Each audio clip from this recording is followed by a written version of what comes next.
আসসালামু আলাইকুম ভিউয়ার্স। সেদিন আপনাদের সাথে শেয়ার করেছিলাম ওদের বাজার করা, ওদের খাবার প্যাকেজিং করা, ধোয়া, ফ্রিজিং করা। আজকে শেয়ার করছি ওদের দুপুরের খাবার, রাতের খাবার। এটা হলো ওদের দুপুরের বা বিকালের নাস্তা বা দুপুরের খাবার, যেটাই ধরেন সেটাই। লিও আর লুসি ওরা খায় হলো ক্যাট ফুড, তাই ওদেরকে ক্যাট ফুড দিতেছি। ওদের খাওয়া দাওয়ার আগে এরকম একটা প্লাস্টিক বিছিয়ে দেয় আমি, সেটা আমি প্রথম থেকেই দিতেছি, দেই। ওটার উপরেই খাওয়া দাওয়া করে। ওরা ডিসিপ্লিন সহকারে খায়, ওরা নষ্ট কমন করে। লুসি আসছে, লুসিকে একটু চিপকু চিপকু মনে হইতেছে, কারণ ও এখন হিটে আসছে, তো হিটে আসলে বিড়াল একটু এরকমই থাকে, এই কারণে ওরা এরকম চিপকু চিপকু লাগতেছে। ওরা খাইতেছে, ভালো মতোই খাচ্ছে। তো জিঞ্জু ক্যাটফুড খায় না, জিঞ্জু খায় মাছ কিংবা মাংস সিদ্ধ। তো ওর জন্য আমার 3 বেলা মাছ বা মাংস সিদ্ধই করে দিতে হয়। ও ক্যাটফুড খায় না, ছোটোবেলা থেকেই খায় না, অনেকবার দিচ্ছে, ট্রাই করছে, ও খায় না, ক্যাটফুডটাও পছন্দ করে না, সামনেও যায় না। একটু জিঞ্জু একটু এভাবে অন্য টাইপের, ও খুব অন্যরকম। ও নিজের মন মতো চলতে পছন্দ করে, নিজের মন মতো খাওয়া দাওয়া, নিজের মতো থাকতে পছন্দ করে, কারো হস্তক্ষেপ ও পছন্দ করে না। ওর জন্য মুরগি সিদ্ধ দিচ্ছি, ওর মুরগি সিদ্ধ হচ্ছে, আর ওদেরকে এই সময় খেতে দিলাম, ওরা খাচ্ছে। ওরা ক্যাটফুড খুব মজা করে খায়, এটা দেখতেও ভালো লাগে আমার, খুব চেটে পুটে খেয়ে ফেলে, নষ্ট করে না খাবার। ঝিঞ্জুর মুরগিটা সিদ্ধ দিয়ে রাখছি, সিদ্ধ হচ্ছে ঝিঞ্জুর মুরগি, সিদ্ধ হয়ে গেছে। এখন ঝিঞ্জুর খাবারটা দেব। এই হাঁড়িটা দেখতেছেন, এই হাঁড়ি, চামিচ, বাটি সব কিছু ওদের আলাদা। এই হাঁড়ি আর চামিচ আমার ঘরের কোনো কাজেই ব্যবহৃত হয় না, এটা শুধু ওদের খাবার দাবার কাজেই ব্যবহৃত হয়।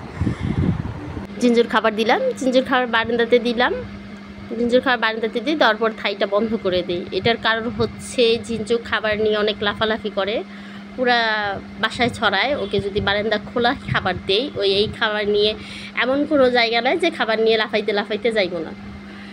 সোফার নিচে, খাটের নিচে, সব জায়গায় ওই খাবার নিয়ে, মাঝখানে, ঘরের মাঝখানে, কিছু বলাও যাইব না মেম সাহেবকে। যাই হোক, এখন রাতের খাবার সিদ্ধ দিচ্ছি ওদের 3 জনের জন্য। চিকেন সিদ্ধ দিছি, চিকেন সিদ্ধ হইতেছে। সকালের ভিডিওটা করা আমার পক্ষে সম্ভব না, কারণ ওদের অনেক সকাল সকাল খাবার দিতে হয়, সকাল সকাল খিদে লাগে, আর সকালে আমি খুবই বিজি থাকি, খুবই ব্যস্ত থাকি, কারণ ঝিঞ্জুর নানা তার কাজে যাবে, তার ব্যবসা প্রতিষ্ঠানে যাবে।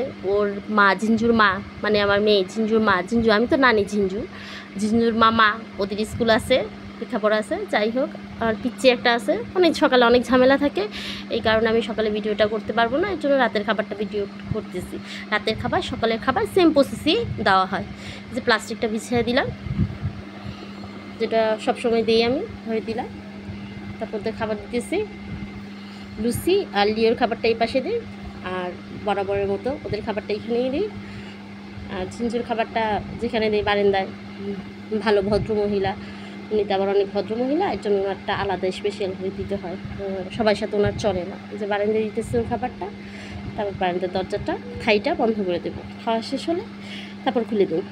নাহলে এই খাওয়া যে কই যাইব ঠিক নাই। আমি একটু আলাদা রাখার চেষ্টা করি, যেমন অনেকে বিড়ালের খাবার নিয়ে ডাইনিং টেবিলে বা একটু কহারা টাইপের করে, কথাটা কেমন লাগে কার আমি জানি না, এটা আমার ওপিনিয়ন বা আমার মতামত। যে যাই হোক, সব কিছুতে একটু থাকা ভালো, ডিসিপ্লিন থাকা ভালো, কেন ওরা তো বাসার বিড়াল, আমরা বিড়াল বাচ্চার মতো, অবশ্যই বিড়াল বাচ্চার মতো। তা আমরা কি বাচ্চাদের ডিসিপ্লিন শিখাই না? খাবার দাবার বা পটি করার একটা জায়গা শিখাই না? বাচ্চারা একটা বয়সের পরে কি বাচ্চারা বিছানায় বা ঘরে পটি পি করতে দেবো না? তো ওদেরকে শিখাবো না? তো তেমনই বিড়ালটাও আমার কাছে সেম সেই কোয়ালিটি। ওদের খাবার দাবার যতটুকু পারি ডিসিপ্লিনে রাখার চেষ্টা করি। ওকে, ওরা ওদের মতো করে খাচ্ছে, ওরা খাক, ওদের খাওয়া শেষ, আমার ওদের এই সব পরিষ্কার করা শুরু হবে, আর ওরা আরামে লম্বা ঘুম দিবে, আর আমি আছি চাকরানি ওদের সব কিছু ক্লিন করব, ওরা খাক। ওকে, বাই বাই গাইস, ভালো থাকুন।